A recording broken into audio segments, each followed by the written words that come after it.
ರೋಬೋವನ್ನ ಹೋಲುವುದು ಇದರ ವಿಶೇಷ. ತನ್ನ ಪಥದಲ್ಲಿ ಮೆಟಲ್ ಇದೆಯಾ ನೀರಿದ್ಯಾ ಅನ್ನೋದನ್ನ ಈ ರೋಬೋ ಚೆಕ್ ಮಾಡುತ್ತೆ. ಅಷ್ಟೇ ಅಲ್ಲದೆ ತನ್ನ ಹಾದಿಯಲ್ಲಿ ಸಿಕ್ಕ ವಸ್ತುವಿನ ಬಗ್ಗೆ ಮಾಹಿತಿಯನ್ನು ರವಾನಿಸುತ್ತೆ. ಇದನ್ನ ರೂಪಿಸೋದಕ್ಕೆ ವಿದ್ಯಾರ್ಥಿಗಳಿಗೆ 35,000 ರೂಪಾಯಿ ಖರ್ಚಾಗಿದೆ. ಈ ರೋಬೋನ ಮಿಲಿಟರಿಯಲ್ಲಿ ಬಳಸಬಹುದು ಅನ್ನೋದು ವಿದ್ಯಾರ್ಥಿಗಳ ವಿಶ್ವಾಸ.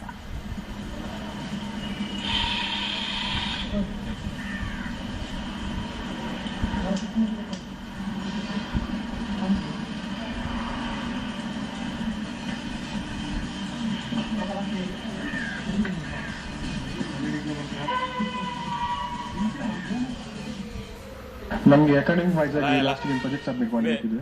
ಹಾಗಾಗಿ ಆ ಪ್ರಾಜೆಕ್ಟ್ ಅನ್ನ ಒಂದು ಹೊಸತೇನಾದ್ರು ಮಾಡ್ಬೇಕಂತ ಹೇಳಿ ಈ ಸ್ಪೇಸ್ ರೋಬೋಟ್ ಪ್ರಾಜೆಕ್ಟ್ ಮಾಡಿದ್ದೇವೆ. ಇದರಿಂದ ರಿಸರ್ಚ್ ಪರ್ಪಸ್ ಯೂಸ್ ಮಾಡಬಹುದು. ಇಷ್ಟೊತ್ತಿಗೆ ನಾಸಾದವರೆಲ್ಲ ಕಳಿಸಿದ್ದಾರೆ, ಆದ್ರೆ ಇಸ್ರೋದಿಂದ ಯಾವ್ದು ಡಿಸೈನ್ ಮಾಡಲಿಲ್ಲ. ಹಾಗಾಗಿ ನಾವೇ ಒಂದು ಫಸ್ಟ್ ಟೈಮ್ ಒಂದು ಪ್ರೋಟೋಟೈಪ್ ಮಾಡಿದ್ದೇವೆ. ಅದು ವೈರ್ಲೆಸ್ ಇಂದ ಕಂಟ್ರೋಲ್ ಆಗುತ್ತೆ. ಜಿಗ್ಬಿ ಯೂಸ್ ಮಾಡಿ ನಾವು ವೈರ್ಲೆಸ್ ಕಂಟ್ರೋಲ್ ಮಾಡ್ತೀವಿ. ವೈರ್ಲೆಸ್ ಕ್ಯಾಮೆರಾ ಇದೆ, ಆರ್ಮ್ ಎಲ್ಲ ಇದೆ, ಪಿಕ್ ಅಂಡ್ ಪ್ಲೇಸ್ ಆರ್ಮ್ ಇದೆ, ಡ್ರಿಲ್ಲಿಂಗ್ ಇದೆ. ಒಂದು ಡಿಸೈನ್ ಮಾಡಿದೀವಿ, ಅದರಲ್ಲಿ ಡ್ರಿಲ್ ಕೂಡ ಮಾಡುತ್ತೆ, ಸೆನ್ಸ್ ಮಾಡುತ್ತೆ, ಬೇರೆಲ್ಲ ಸೆನ್ಸ್ ಮಾಡುತ್ತೆ. ಎಲೆಕ್ಟ್ರಾನಿಕ್ಸ್ ಅಂಡ್ ಕಮ್ಯುನಿಕೇಶನ್ ಈ ಕೋರ್ಸ್ ಅಲ್ಲಿ 6M ಅಲ್ಲಿ ಪ್ರಾಜೆಕ್ಟ್ ವರ್ಕ್ ಅಂತ ಇರುತ್ತೆ. ಸೊ ಅದಕ್ಕೋಸ್ಕರ ನಾವು ಪ್ರಾಜೆಕ್ಟ್ ವರ್ಕ್ ಏನು ಒಂದು ಯಾವ ಟಾಪಿಕ್ ನಲ್ಲಿ ಪ್ರಾಜೆಕ್ಟ್ ಮಾಡ್ಬೇಕಂತ ಒಂದು ಡಿಸೈಡ್ ಮಾಡಿ, ಏನಾದ್ರೂ ನಮ್ಮ ಇಂಡಿಯಾಕ್ಕೆ ಯೂಸ್ ಆಗ್ಬೇಕಂತ ಒಂದು ಪ್ರಾಜೆಕ್ಟ್ ಮಾಡ್ಬೇಕಂತ ಡಿಸೈಡ್ ಮಾಡಿ ಈ ಮಾರ್ಸ್ ರೋವರ್ ಅಂತ ಒಂದು ಪ್ರಾಜೆಕ್ಟ್ ಅನ್ನು ನಾವು ಮಾಡಿದ್ದೇವೆ.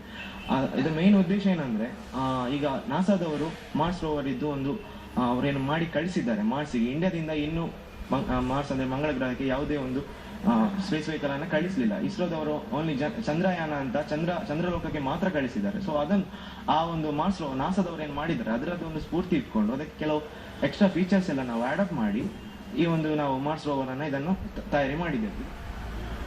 ಬನ್ನಿ, ಬಗ್ಗೆ ಇನ್ನಷ್ಟು ಮಾಹಿತಿಯನ್ನ ನೀಡ್ತಾರೆ ನಮ್ಮ ಪ್ರತಿನಿಧಿ ರಾಜೇಶ್ ಏನು ವಿದ್ಯಾರ್ಥಿಗಳ ಈ ಒಂದು ರೋಬೋದ ವಿಶೇಷತೆ ಏನಂತೆ, ಇದನ್ನ ಮಿಲಿಟರಿಯಲ್ಲಿ ಯಾವ ರೀತಿ ಉಪಯೋಗಿಸಬಹುದು ಅಂತ ಹೇಳ್ತಾರೆ?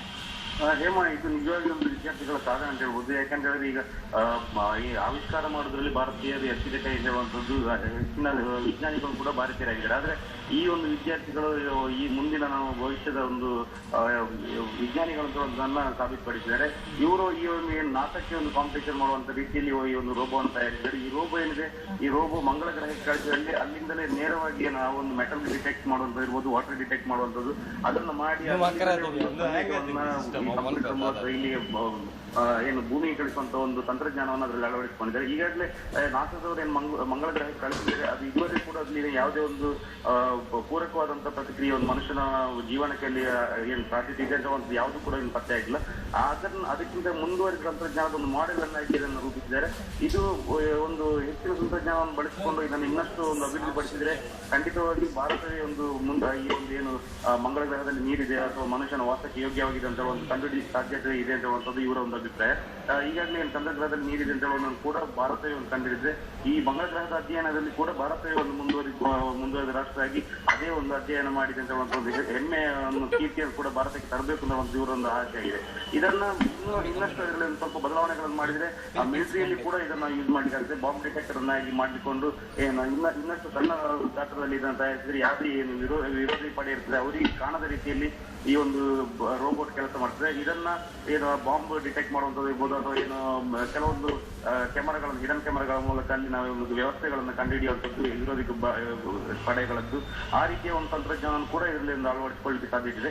ಹೀಗಾಗಿ ಏನು ವಿದ್ಯಾರ್ಥಿಗಳ ಒಂದು ಈ ಒಂದು ಪರಿಶ್ರಮ ಇದಕ್ಕೆ ಒಂದು 35,000 ಖರ್ಚು ಮಾಡಿದ್ದಾರೆ. ಕೇವಲ ಏನು ಇಂಟರ್ನೆಟ್ ಮೂಲಕ ಮತ್ತು ಏನು ನ್ಯಾಷನಲ್ ಜಿಯೋಗ್ರಫಿ ಒಂದು ಸೈಟ್ಗಳ ಮೂಲಕ ಇದಕ್ಕೆ ಬೇಕಾದಂತ ಏನು ಪರಿಕರಗಳಿರ್ಬೋದು, ಅದಕ್ಕೆ ಬೇಕಾದಂತ ಮೈಕ್ರೋ ಪ್ರೊಸೆಸ್ ಅಥವಾ ಐಟಿಗಳನ್ನ ಅದು ಯಾವ ರೀತಿ ವರ್ಕ್ ಮಾಡಬಹುದು ಕೇವಲ ಈ ವಿದ್ಯಾರ್ಥಿಗಳೇ ಒಂದು ಕೂತ್ಕೊಂಡು ಡಿಸ್ಕಷನ್ ಮಾಡಿ ಇವರು ತಮ್ಮ ಕೈಯಿಂದಲೇ ಹಣವನ್ನು ತೊಡಗಿಸಿಕೊಂಡು ಈ ಒಂದು ರೋಬೋವನ್ನು ತಯಾರಿಸಿದ್ದಾರೆ.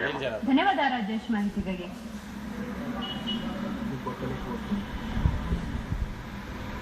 ದಕ್ಷಿಣ ಚೀನಾ